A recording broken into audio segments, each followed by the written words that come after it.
নমস্কার বন্ধুরা, সীমাস কিচেনে আপনাদের স্বাগত। আজকে আমি শীতের ব্রেকফাস্টের একটা রেসিপি শেয়ার করব, সেটা হলো বেগুন পোড়া। বেগুন পোড়া আপনারা অনেক রকমভাবে বানিয়েছেন, খেয়েছেনও, তবে আজকে আমি একটু অন্যরকমভাবে বানাবো, সেই জন্যই আপনাদের রেসিপিটা শেয়ার করছি। আর খেতে দারুণ লেগেছে। এই রেসিপির জন্য বেগুনটার গায়ে আমি তেল ভালো করে মালিশ করে দিয়েছিলাম, তারপরে গ্যাসে এটাকে পুড়িয়ে নিয়েছি খুব ভালোভাবে। যখন পোড়ানো হয়ে গেছে, তারপরে ঠান্ডা হয়ে যাওয়ার পরে খোসা বের করে ফেলে দেবো। খুব আলতো আলতোভাবে বের করে নিতে হবে খোসাটাকে, যেন একটুও না থাকে পোড়া খোসাটাকে। এবার একটা প্যানে সর্ষের তেল দিয়ে দিয়েছি। প্যানটা গরম হওয়ার পরে তেলটা দিয়েছি 2 চামচ। 2 চামচ তেল দেওয়ার পরে একটু নাড়িয়ে নেব। উপর থেকে দিয়ে দেবো মিডিয়াম সাইজের একটা পেঁয়াজ কেটে রাখা, আর চপ করে কেটে রেখেছিলাম। আর সঙ্গে দিয়েছি 4 থেকে 5টা কাঁচা লঙ্কা। দেওয়ার পরে একটুখানি নাড়িয়ে নেব, 1 থেকে 2 বার নাড়িয়ে নেব। উপর থেকে কাশ্মীরি রেড চিলি পাউডার দিয়েছি বন্ধুরা, এটা হচ্ছে কালারের জন্য, তবে এটা অপশনাল, আপনারা নাও দিতে পারেন। এবার একটু নাড়ানোর পরে দিয়ে দেব বেগুনটাকে। বন্ধুরা, ঝালটা আমরা একটু বেশি খাই, তাই একটু বেশি দিয়েছি কাঁচা লঙ্কাটা, তবে আপনারা আপনাদের টেস্ট অনুযায়ী দেবেন। এবার বেগুনটাকে দেওয়ার পরে আবারও হাই ফ্লেমে নাড়াবো। পুরো রেসিপিটা কিন্তু বন্ধুরা হাই ফ্লেমে হবে। এবার বেগুনটাকে দেওয়ার পরে 3 থেকে 4 মিনিট আমি নাড়িয়েছি। উপর থেকে দিয়ে দেবো স্বাদ মতন নুন।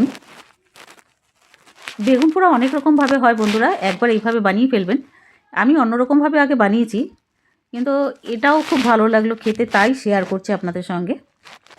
আর শীতকালের বেগুন মানে বেশ একটা সুন্দর ভালো লাগে, মিষ্টি মিষ্টি ভাব থাকে বেগুনে। এবার উপর থেকে দিয়েছি ফ্রেশ ধনেপাতা, বেশ অনেকটা ধনেপাতা দিয়েছি। ধনেপাতা দেওয়ার পরে আবারও নাড়িয়ে নেব হাই ফ্লেমে। 1 থেকে 2 মিনিট নাড়িয়ে নিয়েছি। আর একটুখানি নুন দিয়েছিলাম, কারণ নুনটা কম লাগছিল প্রথমে যে নুনটা দিয়েছি, সেই জন্য আরেকটু নুন মেলালাম। এবার নাড়িয়ে নেব 2 থেকে 3 মিনিট হাই ফ্লেমে। নাড়ানোর পরে উপর থেকে দিয়ে দেবো 1 চামচ লেবুর রস। একবার লেবুর রসটা দিয়ে বানাবেন বন্ধুরা, খেতে ভালো লাগবে। এই লেবুর রসটা দেওয়ার পরেও নাড়িয়ে নেব। শীতের গরম গরম রুটির সঙ্গে কিন্তু খেতে ভালো লাগে না বন্ধুরা। এবার একটু নাড়ানোর পরে দিয়েছি কাঁচা পেঁয়াজ, আর উপর থেকে কাঁচা সর্ষের তেল। ভর্তা মানে বন্ধুরা বুঝতে পারছেন, সর্ষের তেলটা বেশ ভালোই লাগে কম্বিনেশন।